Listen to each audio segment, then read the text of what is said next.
नमस्ते दोस्तों, निष्ठा एजुकेशन में आपका स्वागत है। जैसे कि हमने अभी एक पुराने वीडियो में प्रीवियस ईयर क्वेश्चंस पेपर के बारे में चर्चा किए हुए थे, जो कि पिछले 10 वर्ष के इम्पोर्टेंट क्वेश्चंस हैं। आगे हम अध्याय नंबर 5 की चर्चा करने वाले हैं, जो कि पुराने क्वेश्चंस पेपर में आए हुए प्रश्न हैं, जो कि आपको पेपर में बहुत ज़्यादा मदद मदद और आप लोग के लिए हेल्पफुल होंगे एग्जाम्स की दृष्टि को देखते हुए। देखिए, यूनिट नंबर 5 है समांतर श्रेणियाँ या अरिथमेटिक प्रोग्रेशन। क्वेश्चन नंबर 1 है 3, 8, 13, 18 का कौन सा पद 78 है। क्वेश्चन नंबर 2 देखिए, निम्न समांतर श्रेणी में कितने पद हैं, ये निकालना है आपको। क्वेश्चन नंबर 3 एपी 11, 8, 5, 2 का पद ऋण 150 है क्यों। क्वेश्चन नंबर 4 देखिए, दी गई एपी समांतर श्रेणी के प्रथम 4 पद लिखिए, जबकि प्रथम पद ए और सारवंतर डी है। क्वेश्चन नंबर 5 देखिए, यहाँ पे उस एपी का 31वां पद ज्ञात कीजिए जिसका 11वां पद 38 है और 16वां पद 73 है। 2019 में प्रश्न आया हुआ है। इसी प्रकार से आपको पेपर में क्वेश्चन देखने को मिलेंगे। क्वेश्चन नंबर 6 देखिए, किसी समांतर श्रेणी का प्रथम पद 5 है, अंतिम पद 45 और योग 400 है। पदों की संख्या सारवंतर ज्ञात कीजिए। जो हमारे कोचिंग के ऑफलाइन बच्चे लोग हैं, उन लोग को हमने ये पूरे प्रश्न क्रमशः करवाए हुए हैं, और जो बच्चे हमारे यूट्यूब के माध्यम से देख रहे हैं, ये प्रश्न को आप सॉल्व करके जाइएगा। निश्चित ही रूप से आपको इनमें से क्वेश्चन पेपर में देखने को मिलेगा। क्वेश्चन नंबर 7 देखिए, यदि किसी समांतर श्रेणी एपी के प्रथम 14 पदों का योग 1050 है, तो इसका प्रथम पद 10 है, तो 20वां पद ज्ञात कीजिए। प्रश्न नंबर 8 देखिए, 10 और 250 के बीच में 4 के कितने गुणज हैं। 2020 में क्वेश्चन आया हुआ है। 3 अंकों की कितनी संख्या 7 से विभाज्य है, योग ज्ञात कीजिए। ये प्रश्न जैसे आपको ऑब्जेक्टिव में मिल सकते हैं। कुछ यहाँ पे एग्जाम्पल्स वगैरह दिए हुए, इनको आप सॉल्व करके जाइए। गणित तो एक ऐसा सब्जेक्ट होता है जिसका आप जितना प्रैक्टिस करते हैं, उतना ही आपकी कैलकुलेशंस और मेथड में सुधार आता है। तो गणित को आप इंटरेस्ट के रूप में पढ़ें, ना कि आपको ऐसा लगे कि गणित कठिन है। गणित बिल्कुल कठिन नहीं होता, जितना आप इसमें इंटरेस्ट आप वो करेंगे, आपसे उतना ही अच्छे से बनेगा और आप अधिक से अधिक अंक अर्जित कर सकते हैं गणित में। जैसे देखिए, हमने आप लोग के लिए की नोट यहाँ पे मेंशन किया हुआ है। की नोट में इनके कुछ फॉर्मूले हैं, जो बेसिक फॉर्मूले आपको ऑब्जेक्टिव में हिंट करेंगे, साथ ही आपको क्वेश्चंस को सॉल्व करने में बहुत ज़्यादा मददगार साबित होंगे। जैसे देखिए, ए एन निकालते हैं हम। ए एन अंतिम पद होता है, ए हो जाता है हमारा प्रथम पद, एन होता है पदों की संख्या और डी हो जाता है सारवंतर। तो ए एन बराबर हो जाता है a plus n minus one into d. S n का फॉर्मूला जो होता है, एस एन मतलब होता है योगफल ज्ञात करना होता है हमको पदों का। तो n by two a plus n minus one into d. अगर देखिए वहाँ पे ए एन दिया हुआ है, वो तो आप लोग n by two a plus a n से कर लेते हैं, और कुछ क्वेश्चन में आपको n by two a plus l से भी आप कर सकते हैं। आप हमारे चैनल्स को अधिक से अधिक सब्सक्राइब करें, जिससे हम आपको आगे ऐसे ही इस प्रकार से वीडियोस प्रोवाइड करते रहें। ये हमारे द्वारा खुद के पुराने पेपर से निकाले हुए क्वेश्चंस को हैंड रिटन नोट्स आप लोग यहाँ पे देख पा रहे हैं। फिर देखिए, यूनिट नंबर 6 त्रिभुज पाइथागोरस व थेल्स प्रमेय आधारभूत समानुपातिक प्रमेय सिद्ध कीजिए। पाइथागोरस प्रमेय आपके इसमें बहुत अच्छे से हमने बच्चे लोग को बताए हुए हैं, और जो कि 10th क्लास में बच्चे लोग हैं वो बहुत अच्छे से जानते हैं। थेल्स प्रमेय का दूसरा नाम हो जाता है आधारभूत समानुपातिक प्रमेय। क्वेश्चन नंबर 2 देखिए, 2019 में आया हुआ है, और हो सकता है कि इस बार भी आपको 2023 में देखने को मिले। एबीसी एक समद्विबाहु त्रिभुज है जिसका कोण सी समकोण है, सिद्ध कीजिए ए बी स्क्वायर बराबर 2ac स्क्वायर। प्रश्न क्रमांक 3 यहाँ पे देखिएगा, एक समबाहु त्रिभुज एबीसी की भुजा 2a है और इसके प्रत्येक शीर्षलंब की लंबाई ज्ञात कीजिए। प्रश्न नंबर 4 देखिए, लंबाई 6 मीटर वाले एक ऊर्ध्वाधर स्तंभ की भूमि पर छाया की लंबाई 4 मीटर है, जबकि उसी समय एक मीनार की छाया की लंबाई 28 मीटर है। मीनार की ऊंचाई ज्ञात कीजिए। प्रश्न क्रमांक 5 देखिए, यदि दो समरूप त्रिभुजों के क्षेत्रफल समान हो तो सिद्ध कीजिए कि वे त्रिभुज सर्वांग सम होंगे। बहुत मोस्ट इंपॉर्टेंट क्वेश्चन है। प्रश्न क्रमांक 6 देखिए, सिद्ध कीजिए कि एक समचतुर्भुज की भुजाओं के वर्गों का योग उसके विकर्णों के योग के बराबर होता है। प्रश्न नंबर 7 देखिए, यहाँ पे एक डायग्राम बना हुआ है, आपको यहाँ पे शो करना है कि त्रिभुज त्रिभुज ए बी ई सर्वांग सम त्रिभुज ए सी डी है, तो दर्शाइए कि त्रिभुज ए डी ई त्रिभुज एबीसी के बारे में बताया हुआ है। प्रश्न नंबर 8 देखिए, एबीसीडी एबीसीडी एक समलंब है जिसमें ए बी समांतर डीसी है तथा इसके विकर्ण परस्पर बिंदु ओ पर प्रतिच्छेद करते हैं, दर्शाइए कि एओ अपॉन बीओ बराबर सीओ अपॉन डीओ।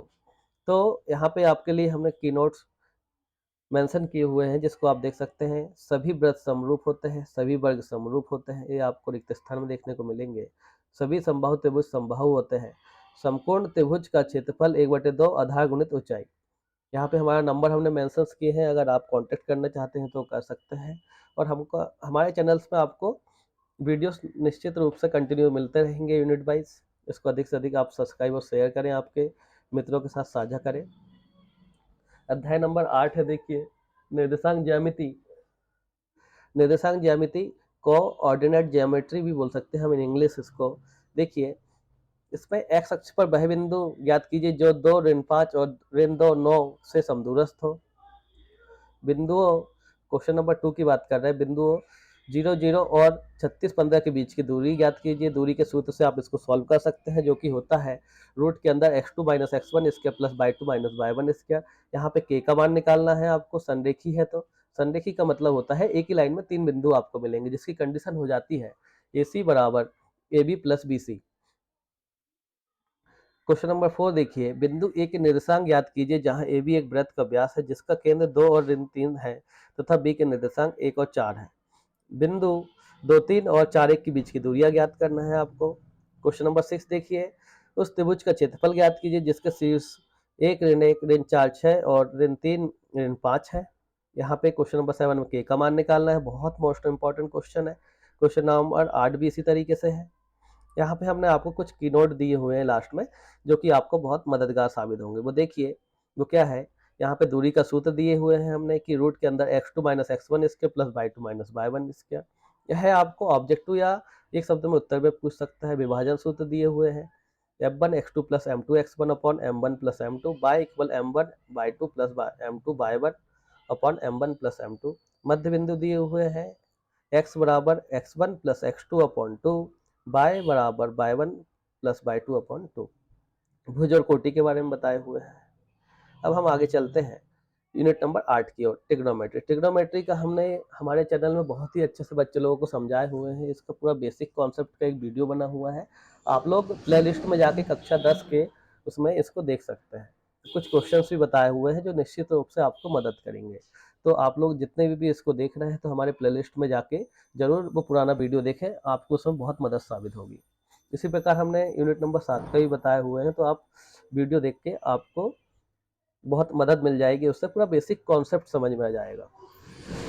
देखिए नंबर 1 प्रश्न है, साइन ए बराबर 3/4 है तो सभी त्रिकोणमितीय आपको उसके बाद मान ज्ञात करना है। कॉस ए, टेन ए, कॉसेक, सेक और कॉट के। क्वेश्चन नंबर 2 देखिए, 1 plus sine a upon 1 minus sine A equal sec A plus ten A prove करना है आपको, रूट में है। क्वेश्चन नंबर 3 है, cos a upon 1 plus sine a plus 1 plus sine a upon cos a equal 2 sec a. Question number 4 देखिए, cosec a minus sine a sec a minus cos a equal 1 upon tan a plus cot a. ये question आपको solve करके जाना है, निश्चित रूप से आपको पेपर में देखने को मिलेंगे। क्वेश्चन नंबर 6 देखिए, इसी प्रकार से आपको sine 60 cos 30 plus sine 30 cos 60 2019 में आया है। 2 tan square 45 degree plus cos square 30 degree minus sine square 60 degree 2020 में क्वेश्चन आया है। कुछ की नोट आप लोग के लिए हमने यहाँ पे लिखे हुए हैं। देखिए यहाँ पे टेबल बनाए हुए हैं, टेबल भी मैंने बनाना सिखाया हूँ बच्चे लोगों को, हमारे आप वीडियोस में जाके देख सकते हैं। टेबल आप चुटकियों में बना सकते हैं बिल्कुल, जो कि बहुत आसान तरीके से सॉल्व कर सकते हुए हैं। की नोट में यहाँ पे कुछ फॉर्मूले हैं, देखिए यूनिट नंबर 9 में जाते हैं तो इसमें त्रिकोणमिति के कुछ अनुप्रयोग हैं। एक क्वेश्चन आप करके जाइए, निश्चित रूप से आपको एक क्वेश्चन इसमें आपको वार्षिक पेपर में मिलेगा। जैसे देखिए यहाँ पे तो आपको एक शब्द में मिल सकता है, क्षैतिज रेखा व दृष्टि रेखा को परिभाषित कीजिए, उन्नयन कोण अवनमन कोण को परिभाषित कीजिए। सर्कस का एक कलाकार 20 मीटर लंबी डोरी पर चढ़ रहा है जो अच्छी तरह से बनी हुई भूमि से है। ये क्वेश्चन आप सॉल्व करके जाइएगा, आपको निश्चित ही रूप से पेपर में प्रश्न देखने को मिलेंगे, क्योंकि ये प्रश्न प्रीवियस ईयर क्वेश्चन पेपर में आए हुए हैं। यहाँ पे देखिए प्रश्नावली 9.1 के कुछ क्वेश्चन और निकाले हैं हमने, क्योंकि आप जितनी ज़्यादा प्रैक्टिस करते हैं आपकी एक्यूरेसी उतनी ही बढ़ती है, तो आपको निश्चित रूप से प्रश्नों को करके जाना है। देखिए इंपॉर्टेंट जैसी कोई चीज़ तो होती नहीं है, मगर क्या है हमारे एमपी बोर्ड का एक पैटर्न होता है कि जो क्वेश्चन रिपीट होते हैं वही वही मतलब बार-बार रिपीट होके आपको पेपर में आते हैं। वैसे तो मैं मानता हूँ कि इम्पोर्टेंट ना करके आप कॉन्सेप्ट समझें, कॉन्सेप्ट के थ्रू आप इसके जैसे हज़ार क्वेश्चन सॉल्व कर सकते हैं। फिर भी ये उन बच्चे लोगों के लिए हेल्पफुल है, जिनको ऐसा लगता है कि गणित विषय बहुत कठिन है। तो आप हमारे चैनल्स पे इतने प्रश्न भी करके जाते हैं, तो आपको पेपर में क्वेश्चंस मिलेंगे। तो आपको अध्याय नंबर 10 से हम नेक्स्ट वीडियो में बताएँगे। आपका बहुत-बहुत धन्यवाद दोस्तों। हमारे चैनल को अधिक से अधिक सब्सक्राइब और शेयर करें। धन्यवाद।